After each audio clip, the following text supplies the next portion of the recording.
பும்ரா ஒரு சின்ன பையன், அவரை ஒரு ஃபார்மட்ல இருந்து தூக்கணும்னு லெஜெண்டரி கிளென் மக்ரத் சென்னையில எம்ஆர்எஃப் அகாடமியில வச்சு ஒரு பெரிய பாம்பு போட்டிருக்காரு. என்னது பும்ராவை தூக்க போறீங்களா? யோ பெரிய ப்ரோ, என்னையா நடக்குதுங்க? ஸ்ரீலங்கா டூர்ல ஆள் இல்லாம கதறிட்டு இருக்கோம். மக்ரத் அவுட் ஸ்விங் இன் ஸ்விங்னு போட்டு குழப்பறாரு. குழம்பாத, கூடவே next generation Indian speed king யாருன்னு சொல்லிருக்காரு தெரியுமா? யோ சீக்கிரமா சொல்லியா, எனக்கு வர பிபி ஏறுது. சரி, கதைக்கு வருவோம். மக்ரத் என்ன சொல்லிருக்காரு? பும்ராவுக்கு இப்ப என்ன வயசு?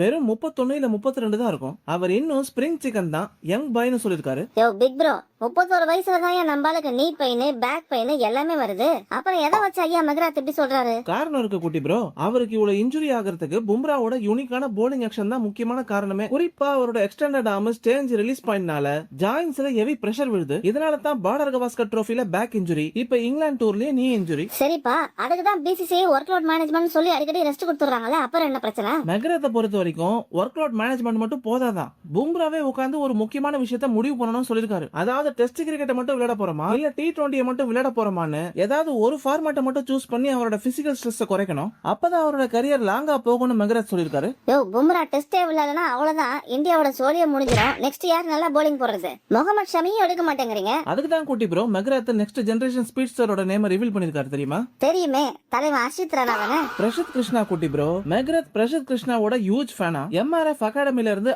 IPL வரைக்கும் பிரஷத் கிருஷ்ணாவோட growth இன்கிரெடிபிளா இருக்குன்னு சொல்லிருக்காரு. குறிப்பா அவரோட ஹைட், ஃபேஸ், பவுன்ஸ் இந்தியாவுக்கு ஆணிவரா இருக்குன்னு குறிப்பிட்டிருக்காரு. எப்பா மக்ராத் ஐயா, பிரசித் கிருஷ்ணா ஒரு மேட்சுக்கு 70 ரன்ஸ் கொடுப்பாரு. இவரையா இந்தியாவோட ஆணி வேறுன்னு சொல்றீங்க? மக்களே, மக்ரத் சொன்ன மாதிரி பும்ரா டெஸ்ட் விளையாடணுமா இல்ல T20 விளையாடணுமா? கமெண்ட் செக்ஷன்ல தெரிக்க விடுங்க.